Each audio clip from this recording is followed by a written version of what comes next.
El CAI ha guanyat sense discussió aquest campionat. L'aportació de Murcia, Hernández i Angulo, 3 jugadors que ja han debutat a la Lliga ACB, ha estat clau en la victòria final aragonesa, sense oblidar la direcció d'equip del base Daniel Álvarez, que ha deixat clara la seva projecció de futur. En el partit semifinal, el CAI es va desfer amb molta comoditat del Ram Joventut, que va acabar perdent de 28 punts. Contraatacs com aquest de Ferran López no van evitar la clara derrota badalonina.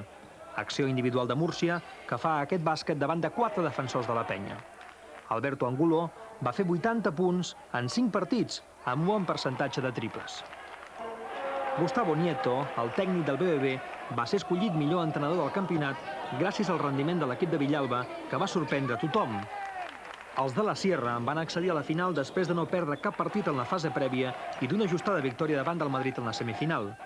L'escorta Luis Barroso, amb triples com aquest, es va convertir en el màxim anotador del campionat. També s'ha de remarcar l'actuació del pivot Àlex Rodríguez, segon màxim rebotador del campionat, que també va fer una bona aportació ofensiva. La classificació per la final, però, va estar pendent d'un fil. Si Herencia hagués convertit aquest tir lliure, hauria calgut una pròrroga per decidir el finalista davant del CAI de Saragossa. Al final, la penya va celebrar el tercer lloc, tot i que havia perdut la supremacia en les 3 últimes temporades. En la final de consolació, el Joventut va vèncer sense gaires dificultats al Real Madrid, que tot i el quart lloc ha fet un campionat força discret. El pivot Pere Ramon, amb 27 punts, va ser el jugador clau del partit. Una de les millors jugades de la penya, assistència de Ramon i bàsquet de Luque.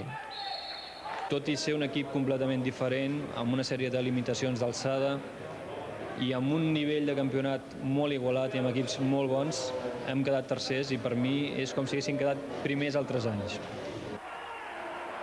Miguelito López Abril, l'entrenador del Barça, va acabar sense veu al campionat. El Barça, un dels favorits a priori, es va classificar 6è. La qualitat teòrica del joc interior blaugrana no va poder evitar les derrotes davant del CAI i el Taurés, que van deixar els blaugrana fora de la semifinal. En el partit pel 5è i 6è lloc, el Barça, molt desmoralitzat, va tornar a perdre davant del Fòrum de Valladolid, que va jugar molt més centrat. La direcció del base brasiler Bento i l'efectivitat i agressivitat de Lalo García van assegurar la victòria per l'equip de Valladolid per 8 punts de diferència. Ara, el futur dels equips inferiors del Barça està en mans d'Ito, nou mànager, i del nou entrenador, el iugoslau Božidar Malinković, que vol potenciar al màxim el bàsquet de promoció. Hombre, yo creo que han jugado un mal campeonato y han tenido además mala suerte. Y bueno, pues simplemente hay que aceptar que cuando las cosas vienen mal dadas, pues pueden salir mal. El Taurés es va classificar 7è, després de vèncer el Caja San Fernando. L'equip de Vitòria, però, tenia potencial per fer un millor paper, sobretot gràcies als seus 2 argentins, Nicola i Guiñazo. El Caja San Fernando es va haver de conformar amb l'últim lloc, tot i la presència del jugador uruguaià Quique López, un aler pivot de 2,04 que, segons sembla, té força enllestits els papers per jugar a la Lliga ACB ben aviat. El campionat va despertar a Badajoz una considerable expectació, sobretot en els partits més importants. El pavelló d'Entrepuentes, a més, va aplegar la majoria d'entrenadors de la Lliga ACB, que van seguir amb molta atenció l'evolució dels equips. Entre partit i partit, molts entrenadors van aprofitar l'ocasió per interessar-se pel futur d'alguns jugadors que aquest any passen a la categoria sènior. Basketmania va fer una enquesta entre tots els entrenadors per conèixer el 5 ideal d'aquest campionat, pensant sobretot en els jugadors que poden tenir més projecció futura a la Lliga ACB. El resultat de l'enquesta és aquest. Com a base, David Bravender, del BBB. Escorta, Luis Barroso, també del BBB. A l'epivot, Lizard González, del Barça. Com a 4, l'argentí Nicola, del Taurés. I com a pivot, Fran Murcia, del CAI Saragossa.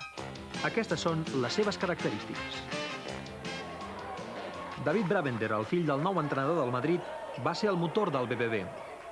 Va ser escollit millor passador del campionat amb 28 assistències i va anotar 45 punts. Una de les assistències de David Bravender. L'escorta Luis Barroso ha estat el màxim anotador del torneig amb 95 punts en 5 partits. En aquesta penetració deixa clara la seva tècnica individual. L'Ale Lizard González del Barça, amb 80 punts en 4 partits, ha estat el segon màxim anotador i com a Luis Barroso i a Nicola encara li queda un any de júnior. L'argentí Marcelo Nicola ha estat la principal revelació del campionat. A més de ser el màxim rebotador, la seva tècnica individual ha quedat clara en jugades com aquesta. Nicola pot arribar a jugades corta. Sota les anelles també ha destacat Francisco José Murcia, que ha fet valer la seva experiència en la Lliga ACB per dominar la majoria dels rivals. Murcia ha agafat 20 rebots i ha anotat 49 punts amb accions individuals com aquesta. Diría que los mejores atletas en el contexto general que he visto nunca de esta edad y cuales muchos todavía repiten un año más. Seguramente mejor de lo que es la opinión general. Lo que sí no me gusta cómo juegan los equipos. Creo que desgraciadamente que los entrenadores estamos enseñando a ganar y no estamos enseñando a jugar.